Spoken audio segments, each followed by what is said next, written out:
possa ser instrumento teu, da tua vontade, do mover do teu Espírito neste lugar. E desde já, como igreja, nós proibimos toda a retaliação das trevas contra a palavra de conhecimento. Espírito Santo, só o Senhor tem autoridade, o Senhor tem soberania neste lugar. Nós declaramos, Senhor, que dependemos de Ti. Que o Senhor faça o seu querer, o seu efetuar, em nome de Jesus. Amém.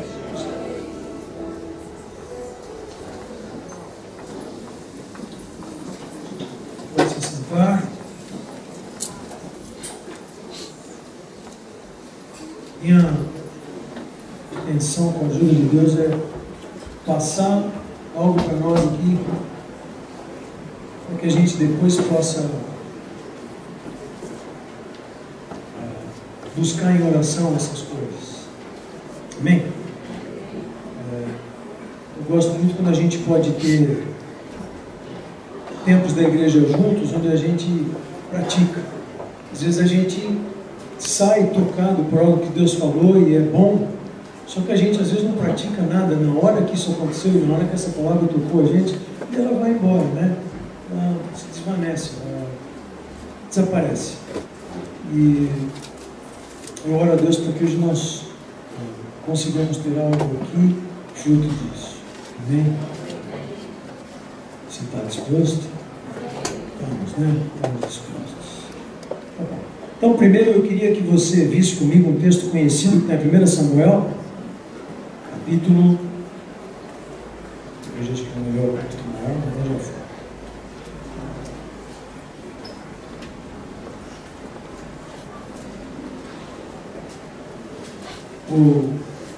A nossa reflexão hoje tem a ver com gigantes, tem a ver com desafios.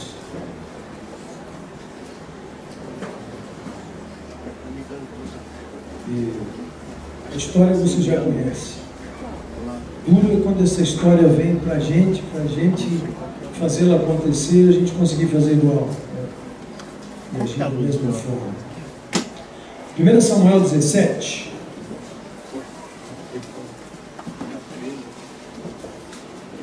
Eu vou ler o texto do 17, depois eu vou voltar para a gente fazer os diapositivos e ver o contexto, tudo que estava acontecendo. Mas primeiro eu quero ler o texto. Bom a gente ler a Bíblia, né? Amém? Tá bom. Verso 23, capítulo 17. Estando ele ainda falando com eles, estando Davi, eis que vinha subindo do exército dos filisteus um homem guerreiro, cujo nome era Golias, filisteu de Gate, e falou conforme aquelas palavras, e Davi as ouviu. Porém, todos os homens em Israel, vendo aquele homem, fugiam diante dele e temiam grandemente.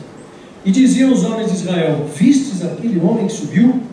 Pois subiu para afrontar a Israel. Há de ser, pois, que ao homem que o ferir, o rei o enriquecerá de grandes riquezas, lhe dará sua filha, fará franca a casa do seu pai em Israel. Está tão complicado o negócio que o rei estava dando tudo, livrando o cara de imposto de renda por 50 anos e tudo, desde que ele enfrentasse aquele gigante que não aparecia ninguém de voluntário. Então falou Davi aos homens que estavam com ele, dizendo: que farão aquele homem que ferir a este filisteu e tirar a afronta de sobre Israel? Quem é, pois, este incircunciso filisteu para afrontar os exércitos do Deus vivo? E o povo lhe tornou a falar conforme aquela palavra, dizendo: assim fará o homem que ferir. E ouvindo Eliabe, seu irmão mais velho, falar aqueles homens, acendeu-se a ira de Eliabe contra Davi, e disse: por que desceste aqui? E a quem deixaste aquelas poucas ovelhas no deserto? Bem conheço a tua presunção e a maldade do teu coração, que desceste para ver a peleja. Então disse Davi: que fiz eu agora? Porventura não há razão para isso? E desviou-se dele para outro, e falou conforme aquela palavra, e o povo lhe tornou a responder conforme as primeiras palavras. E ouvidas as palavras que Davi havia falado, as anunciaram a Saul, e mandou em busca dele. E Davi disse a Saul: não desfaleça o coração de ninguém por causa dele. Teu servo irá e pelejará contra esse filisteu. Porém Saul disse a Davi: contra este filisteu não poderás ir para pelejar com ele, pois tu ainda é moço. Ele é homem de guerra, desde a sua mocidade. Então disse Davi a Saul: teu servo apacentava as ovelhas de seu pai, e vinha um leão e um urso, tomava uma ovelha do rebanho, e eu saí após ele, o feri, livrei da sua boca, e levantando-se ele contra mim, lancei-lhe mão da barba, e o feri e o matei. Assim feriu o teu servo o leão como o urso. Assim será este incircunciso filisteu como um deles, porquanto afrontou os exércitos do Deus vivo. Disse mais Davi: o Senhor me livrou da mão do leão e da do urso, ele me livrará da mão desse filisteu. Então disse Saul a Davi: vai-te embora, e o Senhor seja contigo. E Saul vestiu a Davi dos seus vestidos, pôs-lhe sobre a cabeça um capacete de bronze, e vestiu-lhe uma couraça. E Davi cingiu a espada sobre os seus vestidos, começou a andar, porém nunca o havia experimentado. Então disse Davi a Saul: não posso andar com isto, porque nunca experimentei. E Davi tirou aquilo de sobre si, e tomou o seu cajado na mão, e escolheu para si 5 seixos do ribeiro, pôs no alforje de pastor, que trazia, a saber, no surrão, e lançou mão da sua funda, e foi-se chegando ao filisteu. O filisteu também veio, e se vinha chegando a Davi, e o que lhe levava o escudo ia diante dele. E olhando o filisteu, vendo Davi, o desprezou, porquanto era jovem, ruivo, de gentil aspecto. Disse, pois, o filisteu a Davi: sou eu algum cão para tu vires a mim com paus? E o filisteu amaldiçoou a Davi pelos seus deuses. Disse mais o filisteu a Davi: vem a mim, e darei a tua carne às aves do céu e às bestas do campo. Davi, porém, disse ao filisteu: tu vens a mim com espada, com lança, com escudo, porém eu venho a ti em nome do Senhor dos exércitos, o Deus dos exércitos de Israel, a quem tens afrontado. Hoje mesmo o Senhor te entregará na minha mão, ferir-te-ei, e te tirarei a cabeça, e os corpos do arraial dos filisteus darei hoje mesmo às aves do céu e às bestas da terra, e toda a terra saberá que há Deus em Israel, e saberá toda esta congregação que o Senhor salva, não com espada, nem com lança, porque do Senhor é a guerra, e Ele os entregará a nossa mão.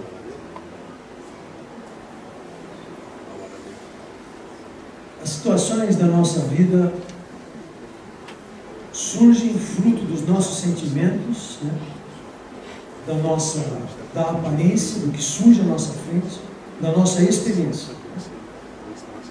Se eu for perguntar para você de experiências suas, da sua vida, você vai me contar o que aconteceu com você nessa, naquela situação, o que você sentiu, o que você viu, o que aconteceu, o que te marcou. Isso, aquilo trouxe uma vitória ou não? Primeiro eu queria pensar com vocês, baseado nessa situação aqui, sobre alguns fatos que os nossos olhos veem. Então, pode colocar aí, por favor. Vamos lá para 1 Samuel 13. Vamos ver um pouquinho desse contexto. A história de Davi e Golias a gente conhece bastante. Mas eu queria apresentar alguns fatos e depois tentar chegar a algumas conclusões para nós, na prática, podermos nos posicionar de alguma forma espiritualmente. Certamente você já ouviu várias pregações sobre Davi e Golias, sobre vencer os gigantes.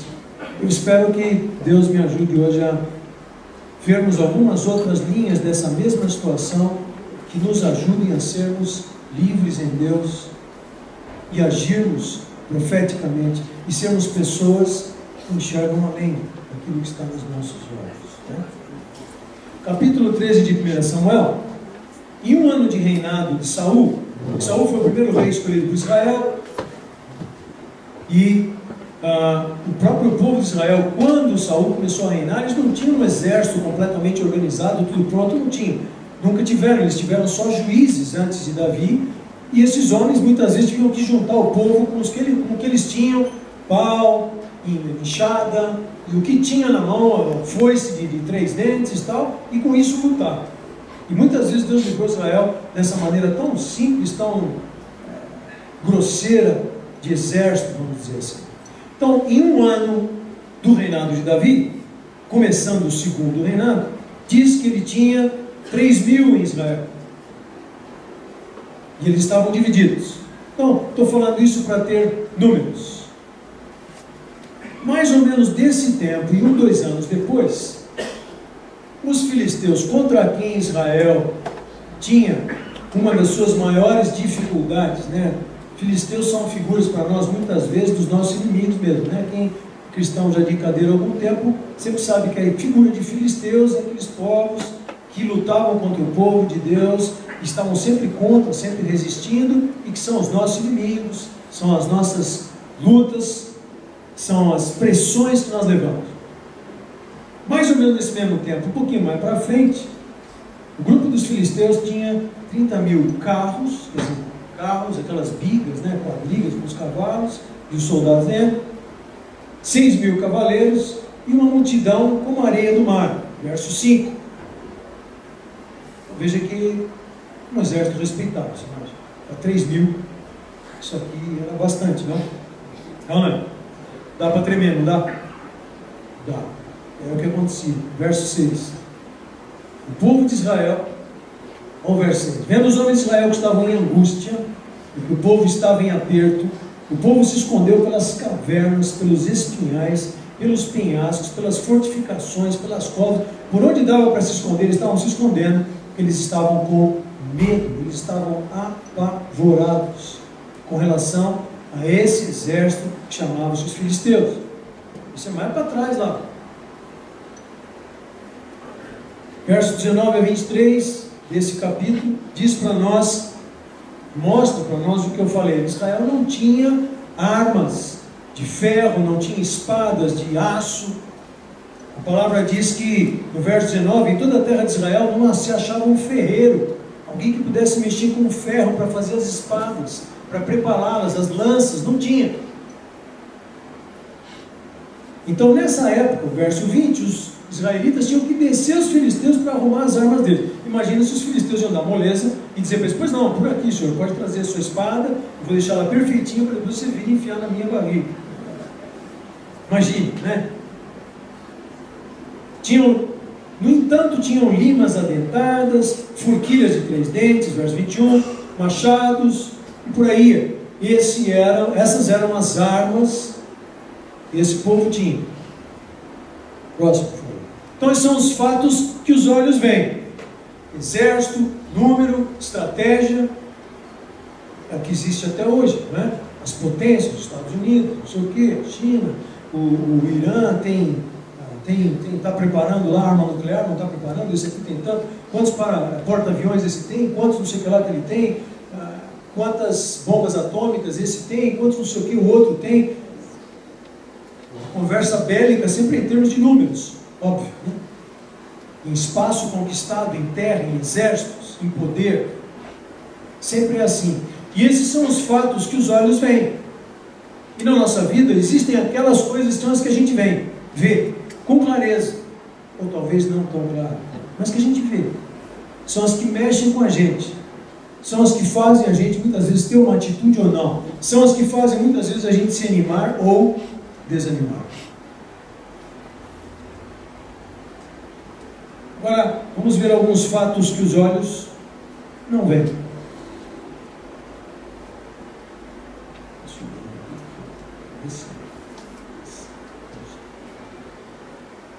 Então, o capítulo 14 fala de um outro herói, de um rapaz fantástico, que era o filho de Saul,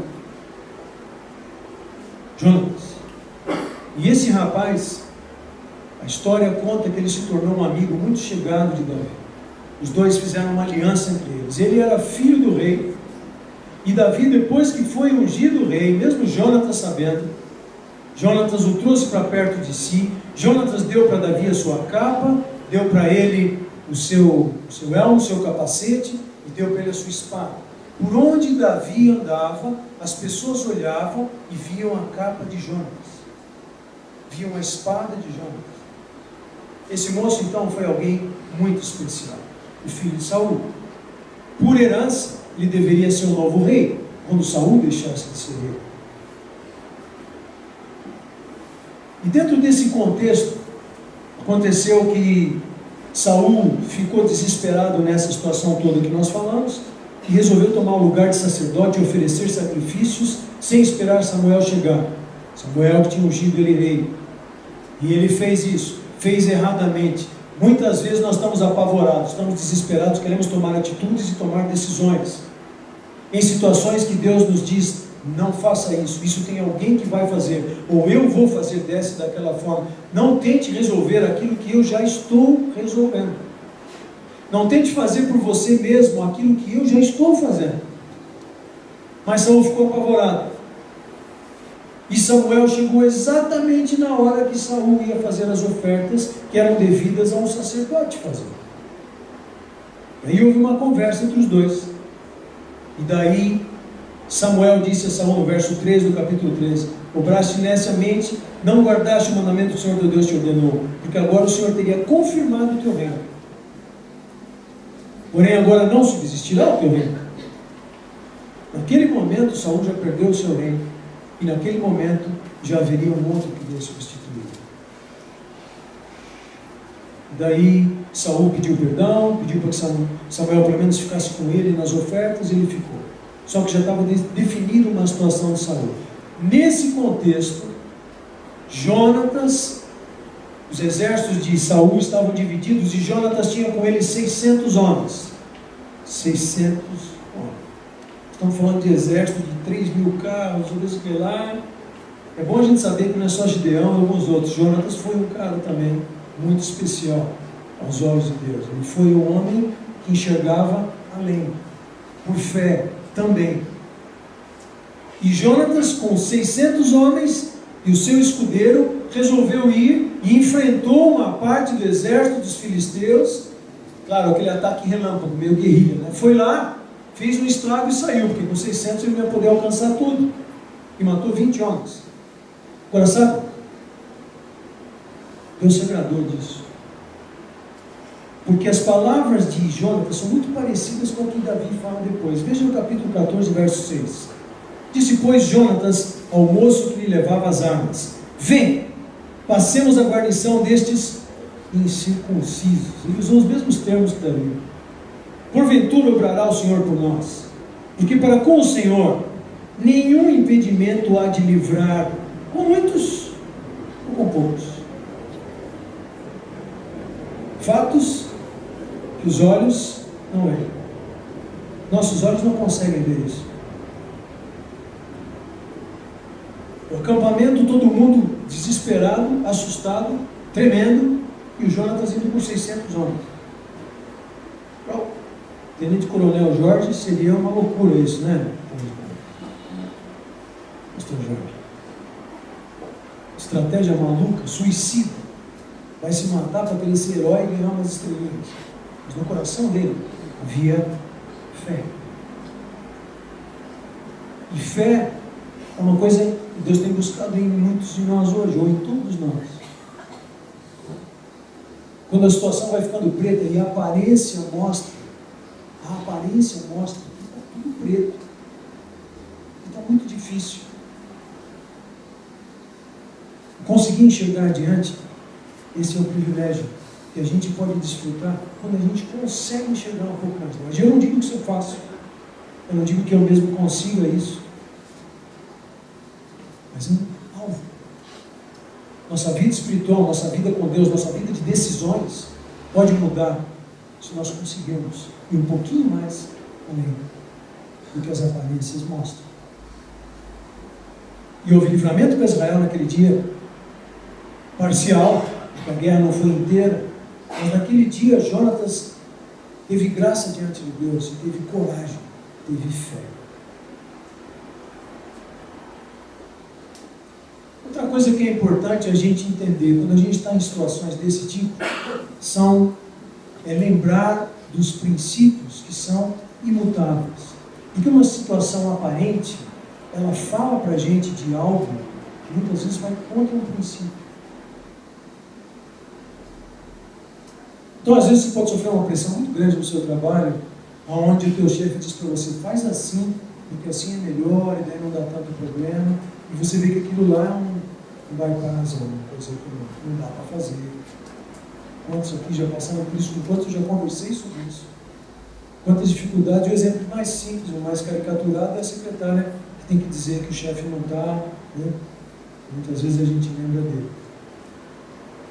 Aí talvez o jeito melhor vai falar, olha, ele está me dizendo para te dizer que não está. Só me desculpe. E aí pode perder emprego, né? Mas nós estamos constantemente passando por situações que cobram de nós princípios. Então eu queria colocar aqui alguns princípios. O primeiro, que foi o que Saul furou, que fez ele perder o reino dele, foi ele fazer o que Deus não pediu para ele fazer. Já teve vezes que eu pensei em tomar algumas atitudes, e minha esposa chegava para mim e falava assim, mas Deus te falou para fazer isso? Eu parava e pensava e falava, não. E ela dizia, então não faça, espera. Princípios. Crer que Deus vai falar, o quanto da minha proximidade com Deus para eu segurar e falar, não vou fazer, porque Deus está sabendo disso, eu tenho orado sobre isso, eu tenho comunhão com Deus e Deus vai se manifestar. Se Ele não falar, eu não posso me mover. É uma atitude, é um princípio. Mas Saul furou um princípio, ele não era sacerdote, não era para ele oferecer sacrifício. No desespero. Eu não acredito que Saul quis fazer isso, porque ele era ruim. A situação o levou a isso, a pressão o levou a isso. Entende o que eu digo? Por vezes os princípios são furados por causa da pressão. Quem aqui não passa pressão? E se os nossos princípios, que a gente entenda que são imutáveis, se eles balançarem, a gente balança junto. E se eu balanço uma vez, eu balanço duas, eu balanço três, eu balanço quatro, eu não quero mais balançar. E vai caindo tudo. Tudo que a estrutura vai desmoronando. Como não tem mais. Verso 28, Saul perdeu o seu reinado. No verso 16 acontece a unção de Davi. Tem uma outra coisa também, sabe, que diz assim, tudo bem, esses eventos não foram um no dia seguinte do outro, mas Deus também não perde tempo, não.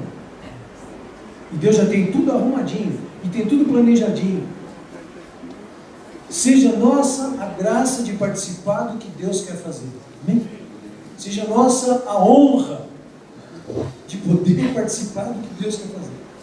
Sem pisar na bola, sem se adiantar, sem se atrasar. Tentar caminhar com Deus no tempo dele. Será que isso é impossível? Será que isso é muito difícil? Bom, para filhos não deve ser. Filhos que conversam com o pai. Eu tenho um pai e eu converso com ele. E ele me ama, ele não vai esconder de mim as coisas. Né? A partir do verso 14 do capítulo 16, Saul começa a ser atormentado por um espírito maligno. Dá espaço. Muitas vezes se dá espaço, se abre brechas, como aconteceu com ele. E muitas vezes daí o diabo se vê no direito de atacar em coisas que nós deixamos de ser imutáveis e nós nos tornamos mais ovelhas. Só cuidado. Cuidado da vida cristã. Tenho conversado com alguns irmãos aqui, alguns jovens também. Às vezes, a maior luta para esse jovem ou para esse casal, ou que seja, muitas vezes vai ser abrir mão de um emprego que te dê mais dinheiro para que você tenha mais tempo para a sua família ou para Deus. Você pensou nisso? Eu acho que por enquanto no Brasil você não vai ser preso por ser cristão. Por enquanto. Não sei até quando. Orem pelas eleições do fim do ano, dos próximos 4 anos e o que vai vir. Mas, por enquanto você não é preso por ser cristão. Ainda. Mas você vai ser pressionado. Veja, você tem que vestir a camisa da empresa. Você tem que ficar aqui das 8 às 8, rapaz. Trabalhar. Você está ganhando. Estamos pagando para isso. Aliás, a propósito, queremos que venha sábado também. De princípio, das 8 às 2. Depois nós vamos ver. E talvez alguns domingos. Tudo bem? Você quer vestir a camisa. Você está ganhando. Muito bem, nós estamos te pagando muito. Tudo bem? Tudo bem. Tudo bem, e a família vai para o beleléu, e a tua devoção com Deus vai para o beleléu, e os seus princípios começam a ficar meio capengantes, e você já não sente mais força para reagir, para segurar aquilo. Eu sei que o que eu estou falando é meio complicado, e acho que vai meio contra a maré. Mas o tempo que Quando Deus me levou a entender que era para eu viver um tempo da minha vida integralmente na obra, e o processo disso, que eu estava trabalhando ainda, e gradativamente chegou a esse momento, não vou ficar contando essa história, mas quando eu comecei a tomar essas decisões, eu tinha, por exemplo, que chegar em casa, que médico tem muito emprego, então eu comecei a deixar um emprego, 2 empregos, tinha uns 5, 6, começou a deixar alguns. Eu tive que conversar com minha esposa e falei, bem, algumas coisas que nós estamos querendo, que a gente gostaria tanto de ter, que é visto, que seria bom para nós não vamos poder comprar agora por causa dessa decisão, tudo bem?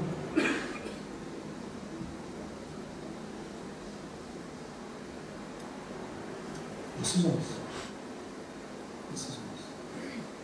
Por valores e princípios. O cristianismo é contramão, né, gente? Por definição, você concorda comigo? Ainda concorda? Não concorda, né? O cristianismo é contramão. Tem um livro do Aristóteles, famoso, fantástico, Contra a Cultura Cristã. Contra a Cultura Cristã. É uma contra-cultura. Uma cultura, uma contra. Muitas vezes ela se vê completamente na contramão, totalmente na contramão. Princípios imutáveis. Quando o espírito maligno, eu coloquei esse verso porque há algum princípio imutável também da adoração, do glorificar a Deus, nos tempos de luta, exemplo como Jó e tantos outros, o cara perdeu tudo, se ajoelhou ali e adorou a Deus. Para a sociedade, esse cara é um louco, devia ir para um hospício. Perdeu tudo que tinha, ainda me ajoelha e adora o Deus dele. Esse cara é louco, não tem noção disso.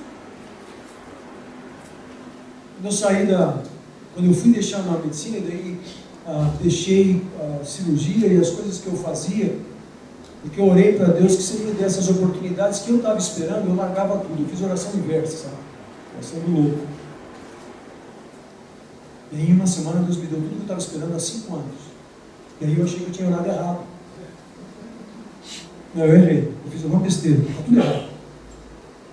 Aí minha santa esposa chegou de novo e falou: o que você orou? Eu falei assim, assim, assim, assim. E aí? E aí aconteceu. Eu falei, então, tá bom. Tá, mas e os filhos, e nós, e as contas? Você não orou assim? Orei. Então, vamos. Vamos. Vamos.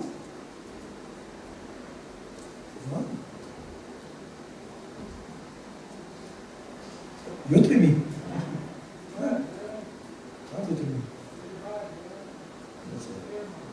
O ancião já está dizendo, ele vai adiante. E nós mais novos, que somos teimosos e medrosos, sem fé, tremendo.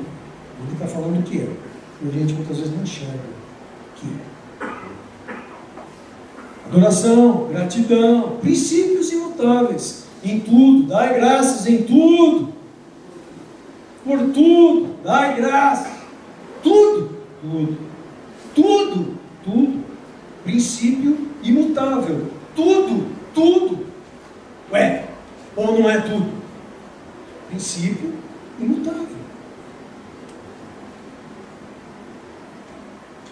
Depois eu quis mostrar para vocês um pouquinho da estratégia dos gigantes. Eu já estudei, que você já vai lendo, vai mais rápido. Os gigantes da nossa vida tentam nos fazer acreditar que seria a nossa resistência ao que está acontecendo é inútil. No caso aqui, nosso amigo Golias tinha 2,90 metros de altura, mais ou menos. Quase 3 metros. Dá para ser um bom pivô, né, Pedro? Não precisava nem pular para enterrar, né? Era de cima para baixo. Quase 3 metros. Mas por que eu coloquei isso aqui? Vocês lembram da descrição de Saul? Como é que Saul era? Baixinho? Alto. E como é que a Bíblia descreve ele? O ombro dele batia na cabeça das pessoas. Então, quando ele era visto na multidão, o pessoal via isso aqui, daqui para cima, o Saul no meio de todo mundo. Interessante, não? Quer dizer, 2 para 2,90, acho que dava para encarar, não dava? Será? Só que a estratégia do gigante ela é muito forte. Ele chega e começa a te jogar um monte de coisa, faz uma baita pressão em cima de você, amaldiçoa o teu Deus e deixa você tremendo. Para ver o que você vai fazer. faz você crer somente no que os olhos podem ver e no que os ouvidos podem ouvir. Capítulo 17, o que estava acontecendo lá? O que aquele mundo de soldado, todo mundo lá tremendo, estava acreditando? Estava acreditando em tudo que o gigante falava. Quero ver se tem alguém aí. Se tem alguém, vem. Eu amaldiçoo o Deus de vocês. Vocês confiam nele? E esse Saul aí, que está tremendo dentro da tenda? Por que ele não veio lutar comigo? Manda ele, o Deus dele não fez ele grande? Manda ele vir aqui. Por que ele não vem? E vocês que têm um rei medroso, estão fazendo o que aí? Se escondendo também? E o Deus de vocês? Quando algo difícil acontece com você, não vem logo uma vozinha te dizendo um monte de besteira? Vem, não vem? Está vendo? De novo. Você vai lá, vai no altar, não sei o que, chora. Outra vez, ó, tá vendo? Não te falei que ia acontecer tudo de novo? Que adiantou, sei lá, domingo, chora, vai lá, levanta, pum, cai de novo. Te falei. Não resista às aparências, você tem que ver que é assim mesmo. Não vai mais lá na frente, rapaz, você vai fazer papel de ridículo. Já ouviram essa voz? Pois é. Sabe de onde ela vem? Nós sabemos. Mas tem hora que a gente dá atenção para ela, não dá? A gente fala, é mesmo. Quando você falou é mesmo, danou tudo. Aí você escancarou o teu coração.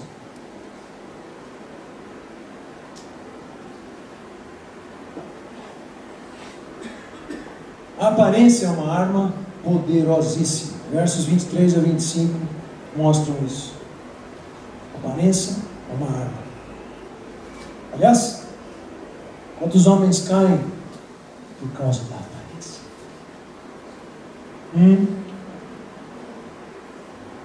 Quantos homens caem por causa de fotografias, filmes?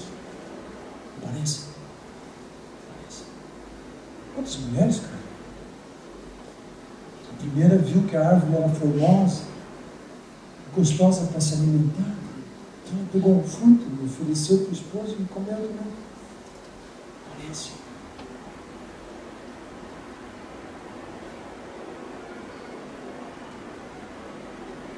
Verso 28. Quando Davi foi conversar com os irmãos deles, falaram: que presunção sua, moleque. Você largou lá as ovelhas, que são o nosso sustento, para vir aqui. Na verdade, você quis vir ver mesmo a guerra. Você está lá que nem um bobinho, só cuidando de ovelhinha, e você vem aqui e começa a fazer toda essa confusão. Que isso, rapaz? Isso o irmão mais velho dele. Era guerreiro, devia ter mais músculo que ele, devia ser mais experimentado, já devia até ter matado alguns, ele devia ter lutado. Infelizmente, às vezes a estratégia dos gigantes surge na nossa própria casa. Mas estou satisfeito também em nome de Jesus. Não é verdade? Rapidamente, quem era Saul antes? Mais alto de Israel. Deus permitiu que fosse um gigante para cima dele, que era mais alto que ele, para ver se ele confiava na altura dele. Eu sempre quis ser altão, militão, assim, 1,90 m, e passar por um lugar, assim, não, chique. Para avião, nem tanto, né? Na econômica, complica um pouco. Mas assim, todo mundo te olha. Né? Quando você é jovem, você com blusão do time da escola, 1,90 m, todo mundo olha para você. Olha lá o nosso melhor jogador. Eu já passei por isso também. Eu era baixinho, né? Bonitão ia do meu lado. Eu ficava só do lado dele, né? Escudeiro. Né? O levantador dele, ou que seja. Como que escolhido por Deus para ser o rei. Esse cara não era pouca coisa. Começou o reinado como homem humilde, com certeza porque ele era de uma tribo muito pequena de Israel. Uma das menores. E Deus foi lá numa das menores tribos de Israel e escolheu esse cara para ser rei. Samuel deu instruções para ele. Ele fez as coisas erradas depois por causa da pressão. Pressão política. Política mesmo, porque ele diz lá: o povo estava me apertando, Samuel. Então eu tive que tomar uma atitude, oferecer os sacrifícios. Está todo mundo me apertando. Eu ia perder o meu governo. Então o seu governo é baseado em pessoas, em alegrar pessoas. Samuel o instruiu como se comportar como um rei.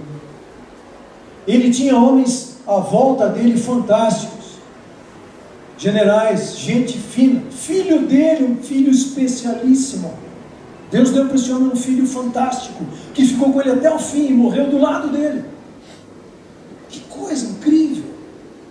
Um filho fiel, amado, que não largou o pai até o fim.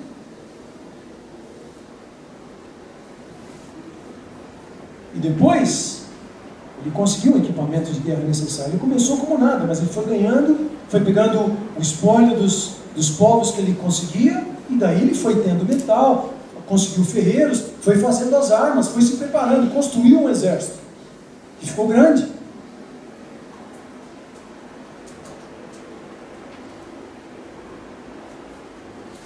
Alguns paradigmas da vida que fazem parte de todo esse processo no qual nós estamos. Nós já vimos princípios, nós já vimos aparência. Vamos ver rapidamente alguns paradigmas. Você é jovem, você nunca lutou. Ele é um guerreiro. É um conselho válido. Muitas vezes tem jovem que quer se meter em batalha que ele nunca se meteu, sem ter a direção correta de Deus. Mas Davi, ele ficou irado pelo nome do Senhor. Não foi para ele sair nas manchetes do jornal no dia seguinte e ser o herói. O texto descreve assim. Ele era um moleque, mas um moleque que já tinha... Eu não consigo imaginar ele enfrentando um leão. Ou um urso. Não sei se a estratégia era a mesma, ele via o bicho de longe, atirava a funda, acertava a cabeça do leão, o leão ficava meio tonto e caía, ele vinha lá e arrancava a cabeça dele, não sei. Eu vi que era uma estrutura semelhante. Um urso, se o urso abraçasse ele, eu acho que ele teria poucas chances de ser morte.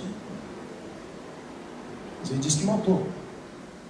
Ainda tirou a ovelhinha da boca do bicho. Então ele era um cara corajoso, simples, grosseiro de estratégia, mas fiel, que amava a Deus. Quantas vezes a gente vê nesse mundo que nós vivemos gente simples em Deus, que às vezes a gente acha meio grosseira, conquistando grandes coisas em Deus.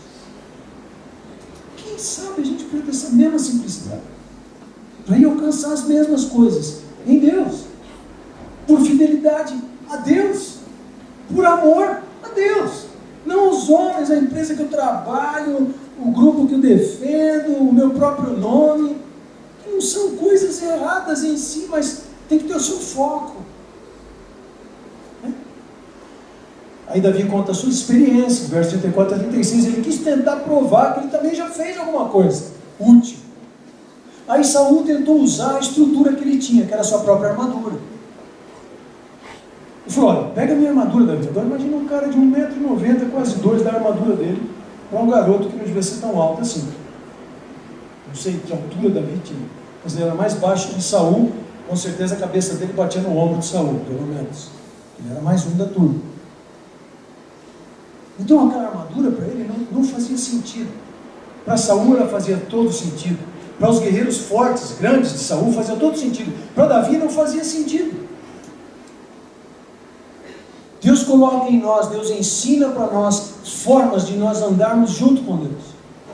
Certamente uma pessoa que é mais simples, ela tem paradigmas de Deus nos quais ela se coloca e Deus a abençoa. O de Davi era, olha, eu matei um urso, eu matei leão, eu vou para cima dele, como eu faço sempre. Ele fez mais do que isso, mas eu estou chegando lá. Paradigmas da vida. O gigante desprezou Davi. Olha lá quem vem vindo. Um moleque. Ele chegou para ele e falou, eu sou um cachorro para por acaso você vir com um pau para bater em mim? Quem é você? De onde você vem? Quantas lutas você já lutou? Ou, qual é o seu currículo? O que você já fez de importante? Você fala bem? Você influencia as pessoas? Você tem carisma? E olha que para Deus isso não interessa nada. Mas são paradigmas, né? Coisas que acompanham a nossa vida, conceitos, ideias. O gigante amaldiçoou Davi. Lembre-se que nesse mundo que nós vivemos, nós não devemos amaldiçoar ninguém. Jesus falou para nós amarmos os nossos inimigos. Difícil, né? No trânsito você tem dificuldade com isso, não? Você já amaldiçoou alguém no trânsito, depois pediu perdão para Deus? Eu já fiz isso. Não diga que você nunca fez. Só você não mora em São Paulo. Seu miserável, só falar seu miserável, você está amaldiçoando, cara. Seu miserável. Seu desgraçado, quer dizer, um cara sem graça. Desgraçado. Em outras palavras que alguns cristãos acham hoje em dia que já dá até para usar também. Que já é mais, coisa corrente, não tem tanto problema.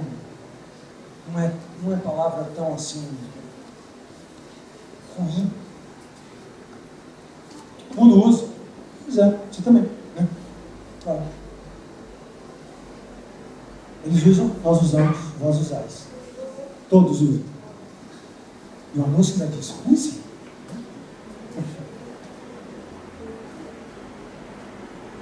Nossas armas. O que Davi fez lá? Ele não foi só chamar o gigante para briga. Ele viu além. Ele falou coisas que não tinham acontecido. Ele falou, eu vou te pegar, você vai cair e nós vamos acabar com o teu exército e as aves do céu vão comê-los. Hoje ainda. Ele não falou só deixa que eu vou enfrentar o gigante, Saul. Ele profetizou. Ele viu lá na frente. Ele foi além. Será, queridos, que no século XXI é possível fazer isso? A situação surge, você olha para ela e você fala assim, a minha arma, a minha milícia não é carnal. Ela é poderosa em Deus para eu destruir fortalezas, destruir conselhos falsos, destruir toda altivez que se levanta contra o conhecimento de Deus, porque eu tenho buscado conhecer a Deus. E os que não conhecem a Deus são altivos, então contra toda altivez que se levanta contra o conhecimento de Deus. E levando tudo que eu conheço, tudo que eu tenho, todas as minhas pós-graduações, MBA e não sei o que lá, cativos. Conhecimento de Cristo. Essas são as nossas armas. Não devo estudar, gente? Estude, por favor, seja o melhor. Não devo trabalhar? Trabalho, dê exemplo, chega na hora. Chega lá segunda porque o culto domingo demorou mais e você dormiu mais tarde, então você chegou atrasado. Nunca faça isso em nome de Jesus. Mas entenda quais são as suas armas. Entenda por onde que gira a vida de um cristão, por onde que ela vai.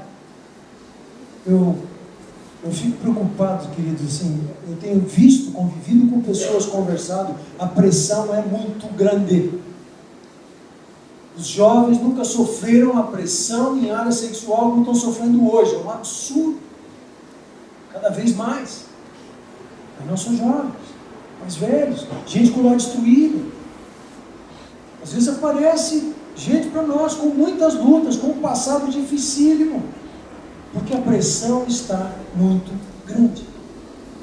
E se nós não mantivermos princípios imutáveis, se nós não conseguirmos enxergar um pouquinho mais além, tipo, estou livrando meus filhos disso, estou pagando para eles, fazendo anúncio do CRE aqui, uma escola cristã que dê para eles uma formação cristã, mas podia ser mais barato, mas a outra escola custa quase a mesma coisa que isso, tem muito mais computadores na sala. Sei, mas o que estão passando para o teu filho, para o coração dele?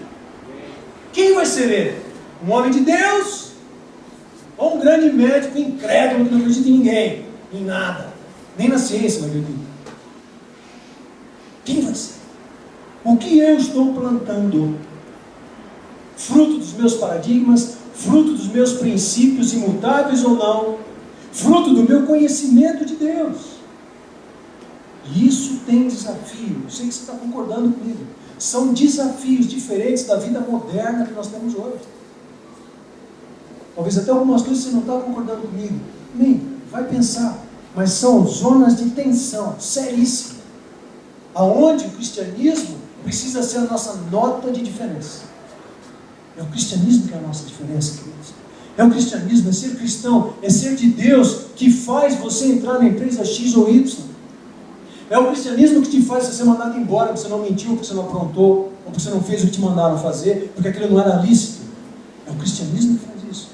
É o cristianismo que te leva para perto de Deus, para você conhecê-lo.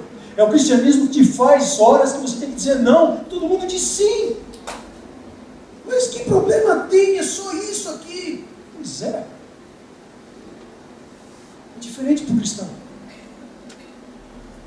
E esse para mim com muita clareza é hoje o sofrimento dos cristãos do lado livre do mundo. Estava vendo um filminho do Portas Abertas hoje à tarde, de 3 minutos. Eu quero passar um dia aqui para vocês também, ou na reunião de quarta, para a gente ter gás para orar. E eu fiquei pensando, vendo o filminho mostra algumas cenas até escondidas assim, de irmãos sendo torturados e coisas acontecendo com eles. Eu olhei aqui e falei, Senhor, será que se eu mostrar isso para uma igreja ocidental, alguém vai ficar tocado? Porque essa não é a realidade do mundo ocidental, do mundo livre. Agora, então, tem outras coisas que vão tocar esse mundo ocidental. Por exemplo, não fazer o que teus princípios imutáveis te dizem que não é para fazer. E dizer não. E pagar o preço. Puxa, irmão, soube que você está desempregado. Por quê? Eu não fui com os outros. Eu não fui na corrente. Eu coloquei a minha posição. Agora, a boa notícia, Deus, eu tenho visto vários irmãos que têm feito isso. Pode passar 1 mês, 2 meses, às vezes 6, às vezes 10, às vezes 1 ano. Quando Deus dá para ele alguma coisa, é up. Eu tenho visto isso. E se ele não dá um up aos olhos da aparência, ele dá um up aos olhos espirituais, a pessoa fica um avião em Deus. Você vai conversar com ela, você vê nos olhinhos dela, tem Deus ali. Você pede para ela orar por você, você fala, nossa, o crente fala, que unção. Deus mexe. E os que são dele, ele é fiel. E se você não ganhar nesse mundo, mas ganhar do porvir, você está ganhando. Difícil dizer amém para isso no século moderno, onde o negócio é faturar, comprar logo apartamento. Eu casei sem ter apartamento. Hoje todo mundo espera até os 35 para casar, porque tem que ter apartamento. Meu Deus do céu, como é que esse povo aguenta? Desculpa, fecha parênteses. Só uma opinião. Isso não é Bíblia, não é doutrina. Só uma opinião. Não precisa concordar. No mesmo capítulo 10 de 2 Coríntios, verso 7, Paulo pergunta assim, vocês olham para as coisas segundo a aparência? Apóstolo Paulo, homem fera também. Na altura, se ele fosse existisse hoje, ele ia ser um PhD em hebraico, ia ser um PhD na Torá, o cara ia ser uma fera. Aí ele chega numa conferência assim, cheia de gente importante, ele fala, sabe, todo esse conhecimento que eu tenho, eu considero ele como esterco. Nosso grande mestre, PhD, esterco. É isso mesmo que você pensou. É exatamente, eu só pus uma palavra melhor. Considerei esterco. Para ganhar, meu Deus. Esse cara é louco, não convida mais eles para essa conferência. Meu Deus do céu, esse cara é louco. Como assim? Como assim? Por fim, quem era Davi? Deus não nos deu um espírito de covardia, mas de poder, amor e equilíbrio, 2 Timóteo 1:7. O equilíbrio também é muito difícil.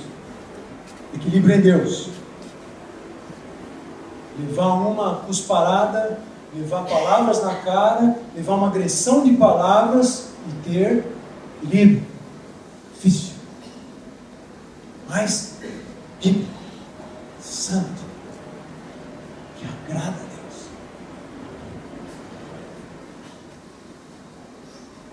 Se Deus pensou em moer seu filho para que nós pudéssemos ser salvos, fico pensando, vendo aquele videozinho de Porta Aberta, será que se moerem a gente, Deus está sendo ruim com a gente? Pergunta. Vou pensar. Diz o tolo no seu entendimento, não a Deus. Isso é Davi escrevendo as memórias de Davi, os Salmos. Diz o tolo no seu entendimento, não a Deus. O Senhor olha dos céus para ver se alguém que tem um entendimento, alguém que busque a Deus. Palavras de Davi. Davi viu o que os outros não viram, que eu falei. Isaías 29:10, Deus está falando com Israel assim, olha, eu preciso tratar vocês, porque vocês esqueceram de tudo, vocês fecharam os olhos, os meus olhos, que são os profetas. E naquele texto Deus está mostrando que os profetas do corpo de Cristo são aqueles que devem ver mais adiante. Isso é difícil? Uma vez um irmão, um pastor que eu respeito demais, chegou para mim e falou isso, Gerson, ter algo de profeta é enxergar além dos outros. E ver o que os outros não estão conseguindo enxergar. Dizer isso. Você quantos lembram que estavam aqui no culto 10, quando o Joilson veio pregar, ele falou do Vale dos Ossos Secos. Depois eu li num outro livro de um pastor muito querido, um livro muito bom, caí num capítulo lá, o que estava escrito lá? Vale dos Ossos Secos. E o que acontece lá? Isso eu pergunto. Ali Deus está dizendo para o profeta o quê? Profetiza para os ossos secos. O osso seco não funciona, não tem ouvido funcionando, não tem sangue correndo. Profetiza para os ossos. Ele falou, tá bom, o senhor é que sabe. Profetizou para os ossos. Quer dizer, falou coisas que iam além da possibilidade de um monte de osso junto. Creu. Arriscou. Foi ousado. Não foi covarde. Eu lembro uma viagem recente que eu fiz, aquela que todo mundo orou para ir para a Rússia. Até a hora que eu cheguei no aeroporto, eu não tinha certeza da minha passagem, onde que ia ser, como é que ia ser. Eu passei que no meio do culto, no domingo, ainda estava procurando, que eu fui na segunda, aí vim para o culto, participei do culto, fui para casa, fiquei na internet, então foi uma loucura. Fui para o aeroporto sem saber direito. Na quarta-feira anterior, o Tom Mohan estava aqui. Aí ele leu um versículo, me engano é Êxodo 33, que Deus fala assim, e eu irei contigo, e a minha paz te acompanha. Ele falou aquele versículo, eu peguei para mim e falei, isso aqui é para mim. Cheguei no aeroporto, desci do carro com a minha esposa, peguei as malas, falei o versículo de novo lá antes de entrar. Cheguei lá, 10 minutos para você ir naquelas casinhas lá que você vai para acertar a passagem, sem querer entrar lá na fila, zona, né? E eu consegui pelo menos reservar uma passagem lá. Depois que eu reservei tudo, já não consegui mais nada. Aí fui para a fila e o resto da história foi tudo bem. Mas Deus provoca a gente. Quando eu falei essa frase dentro do carro, orando com a minha esposa, antes de ir para fazer o check-in, eu chorei. Por que eu chorei? Porque ao mesmo tempo eu estava querendo crer e eu estava com medo, entendeu? Será que vai dar? Mas eu vou decretar, Senhor, eu vou falar, eu tenho que falar. E falei, aleluia. Por isso que às vezes entre nós, quando a gente ora, a gente busca a Deus, a gente fala, meu irmão, decreta, abre a boca, porque abrir a boca e falar no mundo espiritual faz toda a diferença. Não é só pensar, é abrir a boca e falar, eu creio que o meu Deus vai te matar, gigante, ele vai acabar com você, e a sua cabeça vai estar na minha mão, e o teu exército vai ser destruído. Tem horas que a gente precisa dizer isso. Nós não estamos chutando demônio toda hora, mas tem horas que a gente precisa fazer isso. Deus nos põe nessa situação, e Ele espera isso de nós. Vamos ficar de pé, eu queria orar para vocês e os músicos rapidamente.